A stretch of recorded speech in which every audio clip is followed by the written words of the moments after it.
Ever caught yourself replaying a conversation wondering if the person across from you was lying? You're not paranoid. The average person lies at least once a day, usually small ones, told to protect someone or dodge an awkward moment. Spotting it isn't about distrust, it's self-defense. Most people aren't much better at catching a lie than flipping a coin.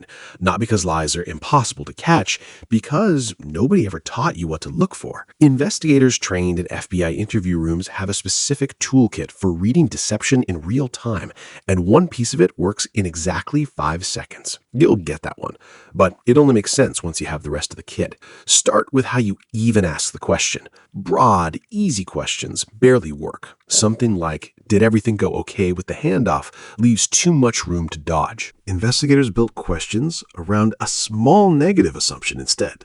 Instead of, nothing went wrong on your end, right? Try, what went wrong on your end? It pushes for real detail, and a made-up story gets harder to fake on the spot. Keep it calm, though. The moment a question turns into an accusation, people shut down instead of talking. Next comes the baseline. Before anyone analyzes a single gesture, they watch how a person behaves when there's nothing to hide. Relaxed posture, normal eye contact, regular speech rhythm. That's the reference point. A deviation from that baseline is the actual signal, not the behavior itself. Crossed arms mean nothing if someone always crosses their arms. A sudden shift away from their normal pattern means something. Here's the catch, though. One shift by itself proves nothing. Stress, fatigue, a bad day, all of that can shift a baseline too. So agents stack signals instead of trusting one. They call it clustering. Deception rarely shows up cleanly in just one channel. It leaks across several at once, and the channels stop matching each other. Someone says, everything's under control, in a voice that cracks half an octave higher, while their hands disappear into their pockets. The words say calm, everything else says the opposite. One mismatch, ignore it. 3 mismatches stacked together in the same 10 seconds, that's worth paying attention to. Here's the thing, it's not just behavior that gives someone away, words do too. When someone's lying, they tend to hedge. I think, maybe, I guess, it's a way of avoiding a firm statement they might have to walk back later. One hedge means nothing. Plenty of honest people talk that way out of habit. But hedging that shows up right at the one detail that matters, that's worth noting. Not so fast.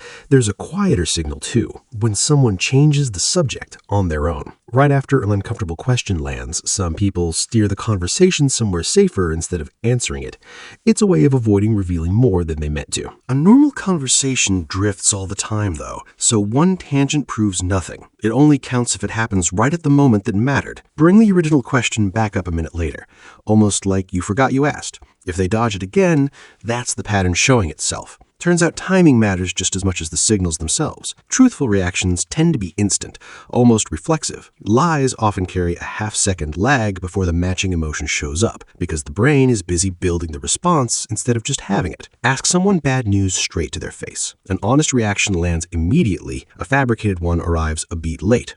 Like the face is catching up to the script. Context still matters here. Shy people pause, so do tired people. This is one piece of a pattern, never proof on its own. Except it's not that simple. Sometimes you don't even need to ask anything. You can plant something instead. Slip a false detail into the conversation, on purpose. Something like, you mentioned the parking lot was packed, but wasn't that whole structure closed for repairs? Someone telling the truth usually corrects it right away because the real version of events is sitting right there in memory. Someone lying tends to just go along with it, more scared of looking guilty than of agreeing to a detail that isn't even true. It only works once, though. Try it twice and people catch on fast. And it doesn't stop there. You can also ask about the same event twice from a different angle at 2 separate points in the conversation.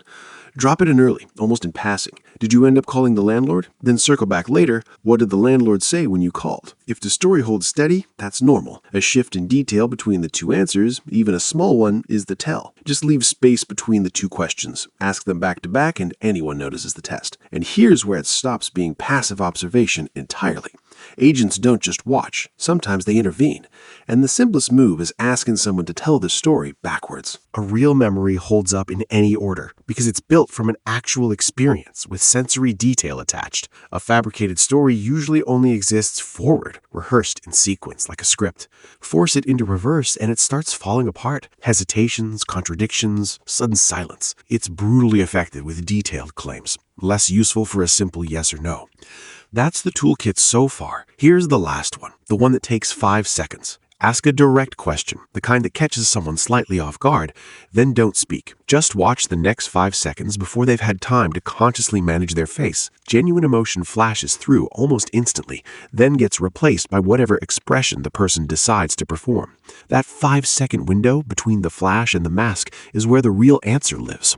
It's not about freezing one perfect expression. It's about catching what happens before control kicks back in. Once you know to look there, you can't unsee it. 5 seconds every single time is where people tell on themselves. None of these tools work alone, not one of them. It's never about catching a single tell. What works is fusing all of it with your own intuition, watching for the moment several signals line up at once. You'll never read minds, but you'll stop being the person in the room who has no idea what just happened. The next conversation that feels off, actually, you'll already know why. If this kind of toolkit is your thing, subscribe. There's more of this coming. And if you know someone who needs to read a room better, send him this one.